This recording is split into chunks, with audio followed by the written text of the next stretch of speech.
Black buck यानी काले हिरण जैसे वन जीवों को बचाने के लिए किसी इंसान के अंदर कितना जुनून सवार हो सकता है, इसे जानकर आप भी हैरान हो जाएंगे। ये कहानी है एक नौजवान की जिसके डिस्ट्रिक्ट में हर महीने काले हिरण मर रहे थे।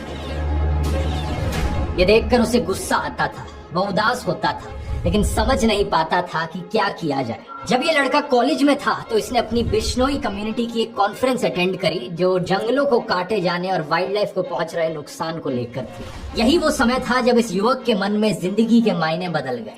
अपनी पढ़ाई पूरी करके ये गांव वापस आया और संकल्प लिया हिरणों को बचाने का। लेकिन सवाल ये था कि 20 साल का लड़का आखिर शिकारियों का मुकाबला कैसे करेगा। उसने सभी गांव वालों को कहा कि जब भी शिकार की कोई संभावना हो तो मुझे अलर्ट कर देना। एक बार गांव के एक इन्फॉर्मर ने उसे ऐसी ही जानकारी दी कि कहीं पर शिकार होने वाला है। सर्दियों की रात थी, तापमान करीब 14 डिग्री था, लेकिन फिर भी इस नौजवान ने अपनी मोटरसाइकिल उठाई और 30 किलोमीटर मोटरसाइकिल पर गया। जब तक ये वहां पर पहुंचा, अफसोस हिरन ऑलरेडी मारा जा चुका था। उसका मांस वहां पकाया जा रहा था, लेकिन फिर भी इसने पुलिस को बुलाया और शिकारी को गिरफ्तार करवाया। वाइल्ड लाइफ एक्ट 1972 के शेड्यूल 1 के तहत उसके खिलाफ केस दर्ज होता है। ये वहाँ के लोकल शिकारियों के लिए एक वार्निंग के जैसा था। कुछ समय बाद एक और ऐसा ही केस सामने आया। फिर से इन्फॉर्मेशन मिली कि यहाँ पर एक हिरन मारा जाएगा, पर एक बार फिर से वहाँ पहुँचने तक हिरन का शिकार किया जा चुका था। इसे एक युवक ने अकेले शिकारियों को किसी तरीके से रोकने की कोशिश करी तो एक शिकारी ने उसके सिर पर बंदूक लगा दी। युवक ने कहा कि उसे डर तो महसूस हुआ, लेकिन उसे लगा कि अगर किसी प्रजाति को बचाने के लिए अपनी जान जोखिम में डालना जरूरी है तो यही सही। कुछ समय बाद पुलिस आती है और शिकारी को गिरफ्तार कर लेती है और कुछ इस तरीके से इसकी जान बच पाती है। जानते हैं दोस्तों, हमारी इस कहानी में ये युवक कौन है? ये है बिश्नोई, 51 साल के अनिल बिश्नोई। इनकी कहानी पब्लिश हुई थी द बेटर इंडिया में, एक बेहतरीन मीडिया पोर्टल जो रेगुलरली ऐसे बहुत से रियल लाइफ हीरोज पर स्पॉटलाइट डालते हैं। अनिल बिश्नोई राजस्थान के लक्सार गांव में रहने वाले एक किसान हैं। आज तक 300 से ज्यादा शिकारियों को रंगे हाथ पकड़ चुके हैं। ये केस दर्ज करवाते हैं, गवाही देते हैं और जब तक केस चलता है फॉलो अप भी करते हैं और मुजरिमों को जेल तक पहुंचाने का काम करते हैं। ब्लैक बक्स की मौत के पीछे शिकार के अलावा कुछ और भी कारण हैं, जैसे कि रोड एक्सीडेंट्स, एक्सट्रीम क्लाइमेट्स, कुत्तों द्वारा काट लिया जाना। इसलिए अनिल बिश्नोई ने गांव से 2 लाख रुपए का चंदा इकट्ठा किया और 66 पोखर तैयार करवाए जहां गर्मी में जानवर पानी पी सके। किसी जानवर को चोट लगती है तो ये उसे अपने घर पर या फॉरेस्ट डिपार्टमेंट के मेडिकल सेंटर पर फर्स्ट एड देते हैं। अगर हिरण के बच्चे की मां मर जाती है तो हिरण के बच्चे को तब तक पाल लिया जाता है जब तक वो जंगल में छोड़ने लायक ना हो जाए। आज राजस्थान के 12 डिस्ट्रिक्ट्स में 3000 लोग उनकी टीम में जुड़े हुए हैं और इतने सालों में उन्होंने मिलकर करीबन 10,000 काले हिरण और चिंकारा हिरण को मारे जाने से बचाया है। यही कारण है कि राजस्थान की सरकार ने अनिल बिश्नोई को Amrita Devi environmental protection award से भी सम्मानित किया था। अब कमाल की बात देखिए दोस्तों, सोशल मीडिया पर कुछ लोग बिश्नोई की जबरदस्त तारीफ में लगे हुए हैं। हमारे न्यूज मीडिया पर इनके चर्चे हर हफ्ते देखने को मिलते हैं और एक ट्विटर यूजर ने तो ये तक कह दिया कि बिश्नोई भारत का नया भगत सिंह। अरे वाह, लेकिन प्रॉब्लम बस इतनी है कि ये लोग अनिल बिश्नोई की बात नहीं कर रहे। अनिल बिश्नोई को तो ये लोग जानते तक नहीं है, ये बात कर रहे हैं लॉरेंस बिश्नोई। कौन है ये लॉरेंस बिश्नोई? इसने आज तक कितने काले हिरणों को बचाया है? ढूंढने पर ऐसा कुछ नहीं मिलता कि इसने वाइल्ड लाइफ प्रोटेक्शन में कभी काम किया, बल्कि पता चलता है कि इस पर 84 मुकदमे दर्ज हो चुके हैं। पता चलता है कि लॉरेंस तो एक गैंगस्टर है।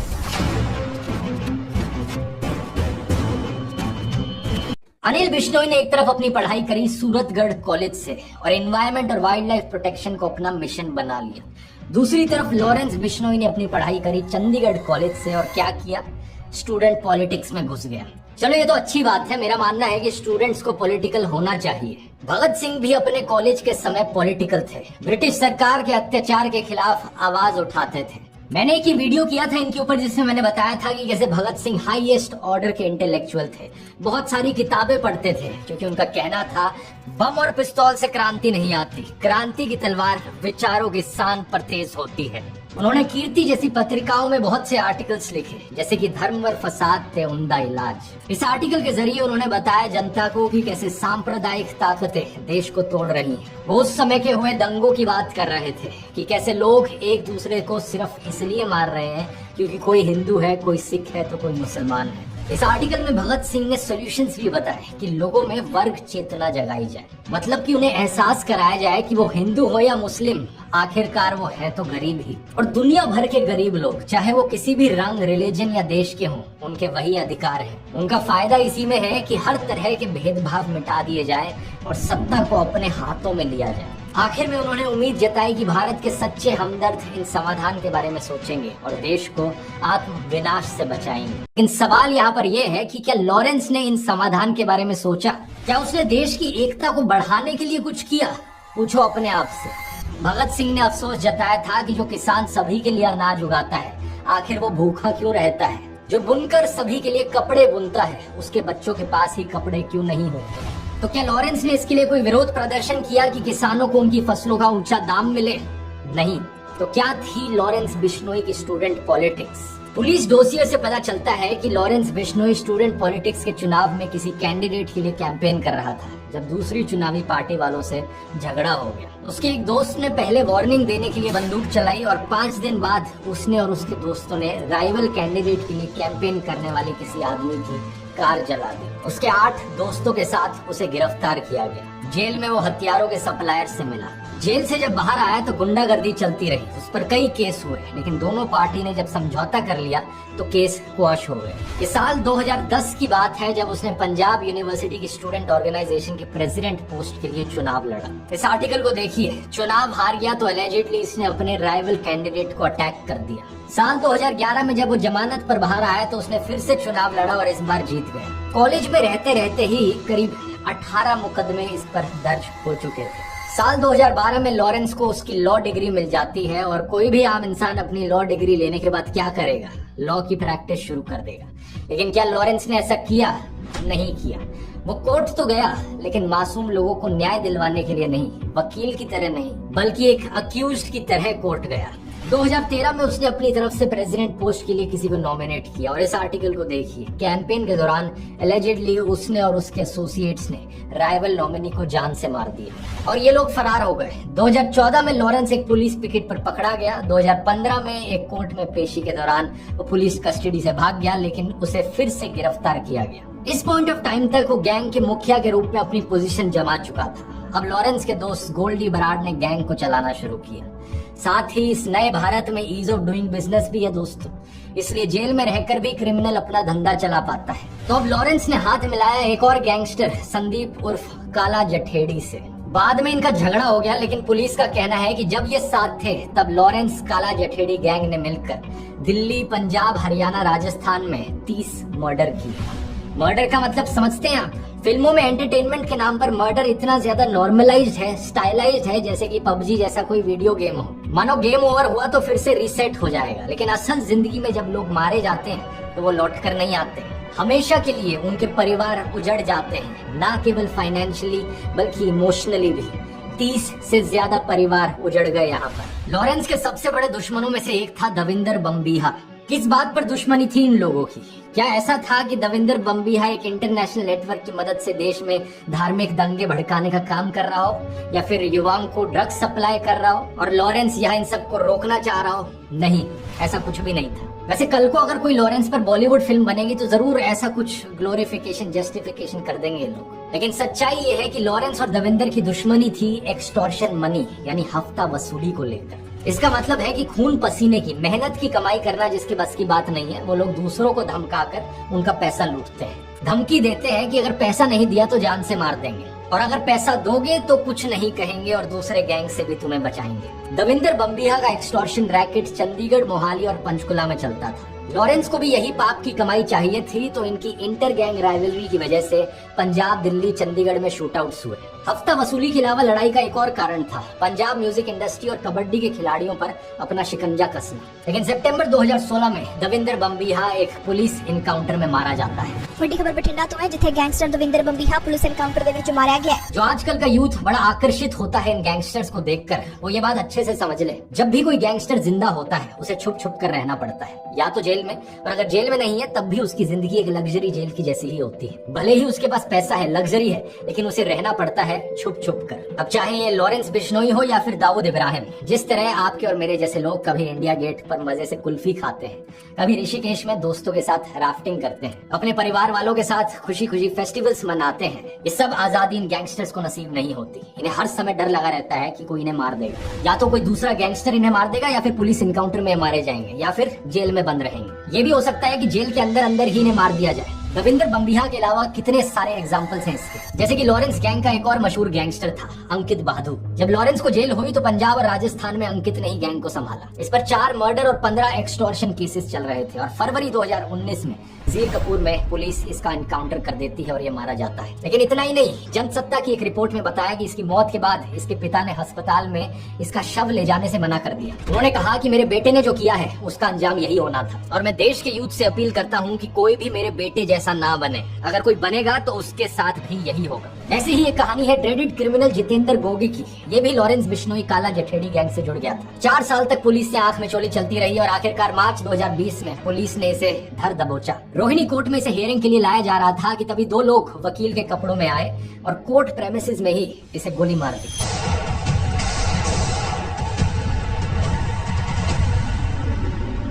ये 2 असैसिन्स जग्गा और राहुल भी वही पुलिस द्वारा मार दिए जाते हैं। ये जितेंद्र गोगी के राइवल सुनील बालियान उर्फ टिल्लू ताजपुरिया के गैंग के लोग थे। इसके करीबन 1.5 साल बाद टिल्लू ताजपुरिया को भी मार दिया जाता है। कहां पर? तिहाड़ जेल के हाई सिक्योरिटी वार्ड में। गोगी गैंग के 4 लोगों ने उस पर लोहे के सुरों से 100 से ज्यादा बार हमला किया। इस वारदात का सीसीटीवी वीडियो मैं यहाँ नहीं दिखा सकता, लेकिन जो लोग क्राइम से बहुत आकर्षित होते हैं उन्हें ये सर्च कर लेना चाहिए यूट्यूब पर। इस तरह बदला लेते हुए और उस बदले का बदला लेते हुए गोगी और टिल्लू गैंग की राइवलरी में इन्हें मिलाकर 20 लोग मारे जाते हैं। लॉरेंस बिश्नोई के एसोसिएट गोल्डी बरार ने इसके बाद फेसबुक पोस्ट पर लिखा कि आज गोगी मान ग्रुप वाले भाइयों ने सारे भाइयों का सिर ऊंचा कर दिया बड़े भाई गोगी का बदला लेके। और भी जो कुत्ते जिंदा रह गए हैं उनका भी नंबर जल्दी आएगा। इन गैंग्स की दोस्ती दोस्तों कोई शोले फिल्म वाली जय वीरू की तरह दोस्ती नहीं होती, बल्कि इसका भी फंडा होता है कि दुश्मन का दुश्मन दोस्त होता है। लॉरेंस बिश्नोई, काला जठेड़ी और जितेंद्र गोगी गैंग के अलावा इनके सिंडिकेट में कुछ और गैंग्स थे, जैसे सुब्बे गुर्जर और राजस्थान बेस्ड आनंदपाल सिंह। इनमें से सुब्बे गुर्जर को 2021 में हरियाणा की स्पेशल टास्क फोर्स द्वारा गिरफ्तार किया जाता है और 2022 में मानेसर नगर निगम और पुलिस उसके आलीशान 4 मंजिला घर को गिरा देती। क्राइम की कमाई से बने हुए इस घर की कीमत थी 4 करोड़ रुपए। बताया गया कि ये गैर कानूनी तरीके से बनाया हुआ था। दूसरी तरफ आनंदपाल सिंह पुलिस इनकाउंटर में मारा गया। कुछ महीने पहले एक सीबीआई कोर्ट ने ऑब्जर्व किया था कि आनंदपाल सरेंडर कर चुका था, लेकिन फिर भी उसे मार दिया गया। आनंदपाल की एसोसिएट अनुराधा चौधरी उर्फ मैडम मिन्स ने काला जठेड़ी से शादी कर ली थी। तो एक तरफ है ये लॉरेंस काला जठेड़ी, गोगी, सुब्बे गुर्जर और आनंदपाल सिंह का क्राइम सिंडिकेट, और इनके खिलाफ एक दूसरा क्राइम सिंडिकेट जिसमें शामिल थे दविंदर बम्बिहा गैंग, नीरज बवाना, टिल्लू ताजपुरिया, संदीप ढिल्लू और कौशल चौधरी। इनमें से बम्बिहा और टिल्लू मारे जा चुके हैं और बाकी तीनों जेल में बंद हैं। नीरज बवाना के ऊपर 40 से ज्यादा केस हैं, जिसमें murder, attempt to murder, extortion, land grabbing के केस शामिल हैं। अप्रैल 2015 की एक रात वो अपने परिवार से चोरी छुप के मिलने जा रहा था जब दिल्ली पुलिस के स्पेशल सेल ने उसे गिरफ्तार कर लिया। अक्टूबर 2017 में उसे सॉलिटरी कन्फाइनमेंट में डाल दिया जाता है, यानी कि उसके आसपास कोई भी और कैदी नहीं होगा। उसका वकील कोर्ट में बाद में गुहार लगाता है कि अकेलेपन की वजह से वो डिप्रेशन जैसी मेंटल प्रॉब्लम्स का शिकार हो रहा है। अप्रैल 2018 में कोर्ट आदेश देता है कि उसे दूसरे सिक्योर वार्ड में शिफ्ट कर दिया जाए, जहां उसे दूसरे कैदियों से बात करने का मौका मिल सके। पुलिस ने उसके एक एसोसिएट सचिन उर्फ गोलू को भी गिरफ्तार किया। वो जिस घर में रह रहा था वो नीरज के पिता प्रेम सिंह के नाम पर रजिस्टर्ड था। उस घर में एक MG हेक्टर मिली, एक स्कॉर्पियो जैसे मॉडिफाई करवाकर बुलेट प्रूफ बनाया गया था। 4 देसी कट्टे, 79 कारतूस और 2 स्पेयर मैगजीन्स भी वहां बरामद हुई। इस वजह से नीरज के पिता प्रेम सिंह को भी अक्टूबर 2022 में गिरफ्तार कर लिया जाता है। दूसरा गैंगस्टर संदीप ढिल्लू 2018 में पुलिस कस्टडी से भाग गया था। 2020 में उसे सिलीगुड़ी में गिरफ्तार किया जाता है और आज तक की ये रिपोर्ट देखिए। 2 लाख का इनामी बदमाश गिरफ्तार, इनकाउंटर के डर से पत्नी ने वायरल किया वीडियो। ढिल्लू की पत्नी वीडियो में कहती हुई दिखती है कि मैं प्रियंका, वाइफ ऑफ संदीप, मेरे पति को पकड़ लिया गया है। मुझे डर है कि मेरे पति का इनकाउंटर ना हो जाए। मैं ये किस्से आपको इतने डिटेल में इसलिए बता रहा हूँ ताकि आप समझ सको कि इन गैंगस्टर्स की जिंदगियां कैसी बीतती हैं। अगर कोई नौजवान फैसला करता है क्राइम की दुनिया में कदम बढ़ाने का, तो उसके परिवार के सदस्यों को, रिलेटिव्स और दोस्तों को क्या क्या सहना पड़ता है। तीसरा गैंगस्टर यहाँ पर था कौशल चौधरी। इसके बारे में पिछले साल खबर आती है कि इसने पुलिस कस्टडी में नाई से एक हेयर ट्रिमर छीनकर आत्महत्या करने की कोशिश करी, लेकिन पुलिस ने इसे बचा लिया और अटेम्प्ट टू सुसाइड का एक और केस इस पर लगा दिया। इसी हफ्ते इससे जुड़ी हुई 2 और खबरें आई हैं। पहली ये कि इसके 2 शूटर्स ने दिल्ली के रानी बाग में एक बिजनेसमैन के घर पर गोलियां चलाई। 15 करोड़ रुपए की एक्सटॉर्शन के लिए एक स्लिप छोड़ दी जिस पर लिखा था कौशल चौधरी, पवन शौकीन, बमबीहा गैंग।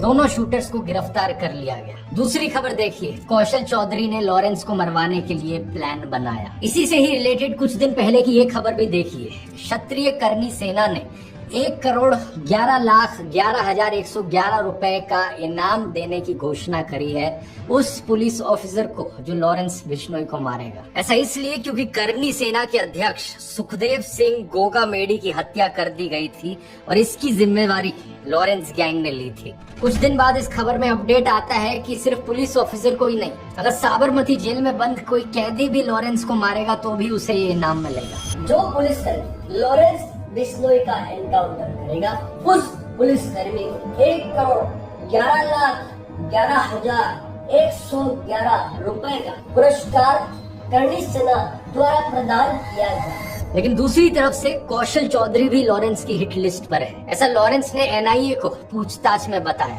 क्या कारण है इसके पीछे? कौशल चौधरी का रोल बताया जाता है विक्की मिद्धू खेड़ा के मर्डर में। विक्की लॉरेंस का करीबी था उसके स्टूडेंट पॉलिटिक्स के टाइम से। अगस्त 2021 में उसका मर्डर किया जाता है। विक्की का नाम अक्टूबर 2020 की सिर्फ एक एफआईआर में था जो लिखी गई थी चंडीगढ़ के सेक्टर 39 पुलिस स्टेशन में। इस एफआईआर में विक्की पर आरोप था कि वो लॉरेंस गैंग का मेंबर था और उस गैंग के सदस्यों को लॉजिस्टिकल सपोर्ट देता था। मर्डर के 1 साल बाद मोहाली के एसएसपी विवेकशील सोनी ने भी अपने बयान में यही कहा था कि लॉरेंस गैंग का करीबी होने के कारण विक्की राइवल बमबीहा गैंग का टारगेट था। दविंदर बमबीहा के मारे जाने के बाद इस गैंग को चला रहा था लक्की पडियाल। दिल्ली पुलिस की काउंटर इंटेलिजेंस यूनिट ने केस को क्रैक करते हुए बताया कि लक्की पडियाल के इंस्ट्रक्शंस पर कौशल चौधरी और अमित डागर ने इसकी साजिश रची थी। 4 शार्प शूटर्स को इसके लिए हायर किया गया था और बमबीहा गैंग के 12 गैंगस्टर्स गिरफ्तार हुए थे जिनमें 3 शूटर्स शामिल थे। उन्होंने भी इंटेरोगेशन में कौशल चौधरी और अमित डागर का नाम लिया। यहाँ हमारी कहानी में एक और किरदार की एंट्री होती है। अमित डागर को लेकर नव भारत टाइम्स की एक रिपोर्ट में बताया गया कि एक समय पर कौशल गिरोह के अमित डागर ने लॉरेंस को धमकी देकर फिरौती मांगी थी। लॉरेंस के फिरौती ना देने पर अमित डागर के गुंडों ने लॉरेंस से जुड़ी हुई एक कंस्ट्रक्शन कंपनी के अधिकारी की जयपुर में हत्या कर दी। बताया जाता है कि तब लॉरेंस बिश्नोई ने अमित डागर को 5 करोड़ रुपए की फिरौती दी थी। आज के दिन कौशल चौधरी और अमित डागर दोनों जेल में हैं लॉरेंस बिश्नोई की तरह। अमित डागर ने लव मैरिज करी थी ट्विंकल से। पिछले साल उसकी गिरफ्तारी की खबर भी सामने आई। एसीपी वरुण धैया ने बताया कि वो अमित डागर के गैंग को ऑपरेट कर रही थी। उसके खिलाफ शिकायत थी कि वो गुड़गांव की खांडसा मंडी में सब्जी बेचने वालों से 3 से 4 हजार रुपए की उगाही करवाती थी।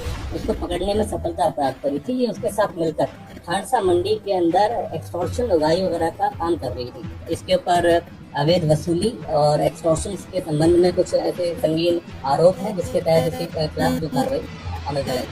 कौशल चौधरी और अमित डागर के अलावा लॉरेंस ने एक और टारगेट बताया था, मनदीप धारीवाल। लॉरेंस ने एलेज किया था कि मनदीप ने विक्की के हथियारों की मदद की थी। मनदीप भी लक्की पडियाल से जुड़ा हुआ था, उसके धंधे को मैनेज करता था। फिलीपींस में इसको मार दिया जाता है और लॉरेंस गोल्डी बरार गैंग इसकी जिम्मेवारी लेता है। एक और टारगेट शगनप्रीत सिंह जो लेट पंजाबी सिंगर सिद्धू मूसेवाला के मैनेजर थे। पंजाब पुलिस ने कोर्ट में कहा कि इसके पर्याप्त सबूत हैं कि लक्की पडियाल के साथ शगनप्रीत भी विक्की मर्डर में मुख्य साजिश करता था। वो ऑस्ट्रेलिया भाग गया था। उसके खिलाफ गिरफ्तारी का ओपन वारंट जारी हो चुका है। उसे वापस भारत लाने की कोशिश चल रही है। मई 2022 में सिद्धू मूसेवाला का मर्डर होता है और लॉरेंस के दोस्त गोल्डी बराड मर्डर की जिम्मेवारी लेता है। दिल्ली पुलिस के स्पेशल सेल ने कहा था कि विक्की के मर्डर में शगनप्रीत सिंह और सिद्धू मूसेवाला शामिल थे। सिद्धू मूसेवाला के मर्डर के बाद टाइम्स ऑफ इंडिया में सिद्धार्थ बैनर्जी की एक रिपोर्ट छपी जिसमें कई सोर्सेज के आधार पर बताया गया कि जैसे ही कोई आर्टिस्ट एक बड़ा नाम बन जाता है उसके पास एक्सटॉर्शन के लिए धमकी भरे कॉल आने लगते हैं। कई पंजाबी सिंगर्स के एक मैनेजर ने बताया कि सिंगर्स को पंजाब यूनिवर्सिटी के कॉलेजों में परफॉर्म करने के लिए बुलाया जाता है। वहाँ कुछ गुंडे सिंगर से बात करते हैं जो स्टूडेंट पॉलिटिशियंस और गैंगस्टर्स के बीच में कहीं होते हैं। मान लीजिए कि वो स्टूडेंट पॉलिटिशियन गैंग ए के साथ जुड़ा हुआ है। कुछ समय बाद सिंगर को गैंग बी से एक्सटॉर्शन का कॉल आता है, तो कई बार सिंगर फिरौती की रकम दे देता है, लेकिन कई बार वो स्टूडेंट पॉलिटिशियन से बात करता है और गैंग ए से मदद लेता है। सिंगर खुद से किसी भी गैंग या नेक्सस का हिस्सा नहीं बनना चाहता, लेकिन इस तरीके से बीच में फंस जाता है। एक इंटेलिजेंस ऑफिशियल ने DW से बात करते हुए बताया कि इस तरह सिंगर्स जिन खराब एलिमेंट्स की पेट्रनेज लेते हैं, कुछ समय बाद वो खुद उनके लिए एक फ्रैंकेनस्टाइन मॉन्स्टर बन जाते हैं। इस वीडियो में मेरा मकसद था दोस्तों आप लोगों को दिखाना कि गैंगस्टर्स की जिंदगियां असली में कैसी होती हैं। फिल्मों में और न्यूज चैनल्स के द्वारा अक्सर गैंगस्टर्स को ग्लोरीफाई किया जाता है, बहुत ज्यादा बढ़ा चढ़ा कर बड़े स्टाइलिश तरीके से उन्हें दिखाया जाता है। यही कारण है कि बहुत से लोग इन गैंगस्टर्स को वर्शिप करने लग जाते हैं, लेकिन ये है असलियत। कोई गैंगस्टर पुलिस एनकाउंटर में मारा जाता है, किसी को राइवल गैंग द्वारा मार दिया जाता है तो कोई जेल में है, किसी के पिता जेल में है, किसी की पत्नी जेल में है, किसी के कजन का मर्डर हो गया है तो किसी के दोस्त का। जो जिंदा है वो इसी डर में जीते हैं या डिप्रेशन का शिकार बन जाते हैं। तो जैसा फिल्मों और गानों में दिखाया जाता है, गैंगस्टर लाइफ वो जिंदगी असलियत में इतनी चिल नहीं है ब्रो। अपनी जिंदगी में कुछ मीनिंगफुल करने की सोचो। नौकरी नहीं लग रही तो कोई स्किल सोचो, वैसे किसी काम धंधे की सोचो। एलियनेटेड महसूस करते हो तो अपने परिवार के सदस्यों को रीच आउट करो, अपने दोस्तों से बात करो, फैमिली से बात करो। लेकिन कुछ भी हो जाए, किसी भी कारण से इस गलत रास्ते पर मत चलना। और किसी को अगर इंस्पिरेशन के तौर पर देखना है तो अनिल बिश्नोई जैसे लोगों के बारे में पढ़ो और उनसे सीखो। एक सलाम यहाँ पर सभी ईमानदार पुलिस ऑफिसर्स को, चाहे वो NIA के ऑफिसर्स हो या पंजाब पुलिस की इंटेलिजेंस यूनिट हो, उत्तर प्रदेश की ATS हो, हरियाणा की पुलिस हो या दिल्ली पुलिस के स्पेशल सेल के लोग हो। हर एक वो इंसान जो अपनी ईमानदारी पर टिका हुआ है और देश को क्राइम से बचा रहा है, इन सभी को दिल से सलाम।